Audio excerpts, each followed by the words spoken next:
नमस्कार दोस्तों, स्वागत है आप सबका एक बार फिर से कंप्लायंस मॉक पे। ईपीएफओ ने इन 4 पीएफ क्लासेस के लिए किया क्लेम सेटलमेंट आसान। अब इनके लिए Aadhaar card seeding with UAN is no more mandatory, यानी कि अब ये जो स्पेसिफिक 4 कैटेगरीज है पीएफ मेंबरशिप के, उनके लिए अब आधार कार्ड अनिवार्य नहीं है। यह नोटिफिकेशन इन्होंने 29 नवंबर 2024 को डाला है। इस नोटिफिकेशन को इंट्रोड्यूस करने के पीछे रीजन ये है कि जो फील्ड ऑफिसर्स है उन्हें इन सभी specific category of PF member का यूएएन सीडिंग विद आधार करने में चैलेंजेस आता था।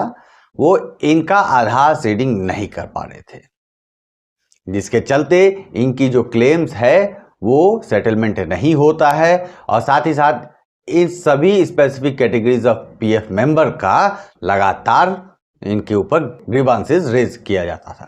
फाइनली 29 नवंबर 2024 को ईपीएफओ ने ये सर्कुलर लाया और कहा कि अब से इन्हें पीएफ के लिए क्लेम सेटलमेंट के लिए किसी भी तरह का आधार सीडिंग कराने की अनिवार्यता नहीं है।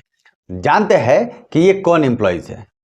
Number 1, those international workers who had left India without obtaining Aadhaar card. Number 2, those Indian workers who left India and settled in foreign countries and obtained their citizenship. Number 3, the citizen of Nepal and Bhutan. And the last is NRI, non-residential Indian. तो अब दोस्तों सवाल उठता है कि अगर आधार card seeding नहीं करना है तो यहाँ पर आधार कार्ड के अलावा कौन सा ऐसा आइडेंटिटी कार्ड होगा जिसे ईपीएफओ मान्यता देगी। देखिए, जो इंटरनेशनल वर्कर जो हिंदुस्तान छोड़ के वापस अपने देश में जाके बस गए हैं, या इंडियन वर्कर जो अपने देश को छोड़ के, हिंदुस्तान को छोड़ के किसी अन्य देशों में जाकर बस चुके हैं, उनके लिए वैलिड पासपोर्ट अनिवार्य है।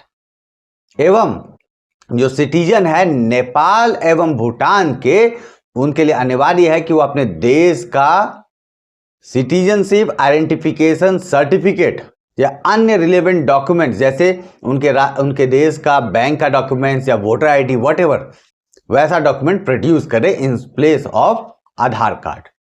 और जो एनआरआईज है उनके लिए अनिवार्य है कि वो valid passport, Indian passport produce करे और साथ ही साथ वह आधार कार्ड के लिए अप्लाई भी करे।